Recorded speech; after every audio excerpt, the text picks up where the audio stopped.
संत कबीर नगर स्थित सिमरिया ब्लॉक के सभागार में प्रवासी मजदूरों को रोजगार देने और विकास कार्यों को लेकर क्षेत्र पंचायत और ग्राम प्रधानों की बैठक बुलाई गई, जो हंगामे की भेंट चढ़ गई। बैठक में जैसे ही खंड विकास अधिकारी आरपी चतुर्वेदी ने सरकार के आदेश पर प्रवासी मजदूरों को मनरेगा के तहत रोजगार देने की बात कही तो बैठक में आए प्रधान व उनके प्रतिनिधि बिगड़ गए।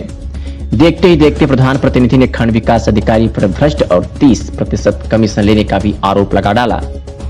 प्रधान प्रतिनिधि ने ये भी आरोप लगाया कि ब्लॉक परिसर में जो बैठक आयोजित हो रही है वो महज एक दिखावा है। बैठक आयोजित कर सिर्फ सरकार को गुमराह करने की कोशिश हो रही है। ये बैठक सिर्फ दिखावा है और कुछ नहीं। आपने आज बैठक में आवाज उठाई थी और आज आवाजें नहीं सुनी गई। महोदय, मैं ग्राम उमिला का निवासी हूं और हमारा प्रधान जो है मैं उनका प्रतिनिधि हूं। तो हमारे गांव में जिस प्रकार से वीडियो साहब ने ये एजेंडा मतलब आज जो भी बैठक हो रही है यहाँ पे एजेंडा बुलाया है, वहाँ पे बात करने ही कहने दिया जा रहा है। कह रहे हैं कि आप कौन होते हैं, और ग्राम प्रधान प्रतिनिधि जब प्रधान को दाब दिया जा रहा है तो ग्राम प्रधान प्रतिनिधि नहीं बोल सकता है। और पहली बात ये जो कह रहे हैं कि मनरेगा की जमीनी हकीकत, हमारे ग्राम में पूरे 5 साल में मात्र एक काम दिया इन्होंने मनरेगा का।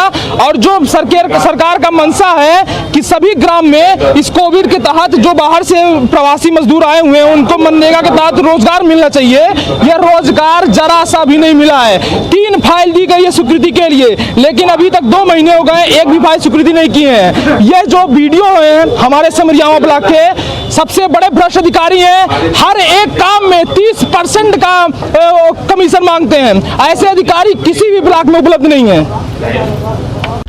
पर वही बैठक में शामिल हुए क्षेत्र पंचायत सदस्य मोहम्मद अहमद ने भी ब्लॉक में जर्जर हो चुकी सड़कों का मुद्दा उठाया और यूपी सरकार पर निशाना साधते हुए कहा कि सिर्फ दिखावा है और कुछ नहीं है। उसका काम है, अगर उसका समाधान नहीं होता तो मुद्दे बने रहते हैं और आवाज उठती रहती है। सर, इस बैठक में जो मुद्दा सड़कों का ही रहा है, सड़कों का मुद्दा तो हमने उठाया।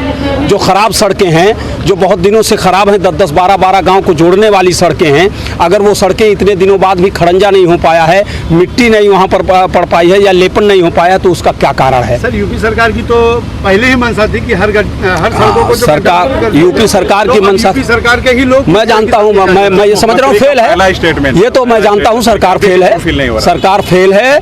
और गड्ढा मुक्त सड़कों का जो वादा किया था पूरी तरह से कोरा साबित हुआ है।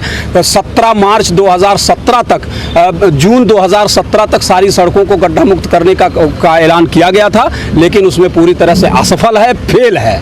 तो आज उन्हीं के कारिंदे सर जो है गांव में सड़कों का डिटेल मांग रहे हैं, तो उनको डिटेल दिया जाए। मैं क्षेत्र पंचायत सदस्यों से कहूंगा, सारे जनप्रतिनिधियों से कहूंगा कि उनको दिया जाए और ये बाकायदा ये कहा जाए कि हाँ हमने अपनी गांव की सड़क का मुद्दा उठाया, नहीं हुआ तो इसमें जो है शासन जब पैसा देगा तो होगा। अब सवाल ये बनता है कि जब सरकार प्रवासी मजदूरों को काम देने के लिए अपने खजाने का मुंह खोल रखी है, तो ऐसे में सिमरिया ब्लॉक में मनरेगा के तहत काम देने की प्रतिक्रिया इतनी धीमी गति से क्यों चल रही है और निरंतर उंगलियां क्यों उठ रही है? इस मामले पर जब खंड विकास अधिकारी से बात की गई तो क्या कुछ कहा उन्होंने, सुनवाते हैं। प्रवासी मजदूर हमारे यहाँ लगभग 18,000 के आसपास आए हुए हैं, जिनमें परिवारों की संख्या 11,000 के आसपास है। इन सभी प्रवासी मजदूरों के लिए प्रत्येक ग्राम पंचायत में इनका जॉब कार्ड बनाया गया है। जिनके परिवार में जॉब कार्ड है उनमें इनका नाम शामिल करके प्रत्येक ग्राम पंचायत में इनसे मनरेगा का काम लिया जा रहा है। इसके अतिरिक्त इनमें जो कुशल श्रमिक हैं, जो अकुशल कार्य नहीं कर सकते, उनके लिए स्वयं सहायता समूह में इनको जोड़कर और अन्य योजनाओं से भी लाभान्वित करने का प्रयास किया जा रहा है। सर, बैठक में देखा गया कि एक गांव उमिला को लेकर जो है कुछ हंगामा कर रहा है, क्या मामला था? उमिला में वो चूँकि कोई विशेष बात नहीं है, उमिला में अब क्या समस्या है उनकी व्यक्तिगत समस्या देख ली जाएगी। कोई यदि बहुत दिक्कतपूर्ण नहीं रहेगा तो समस्या का समाधान कर दिया जाएगा।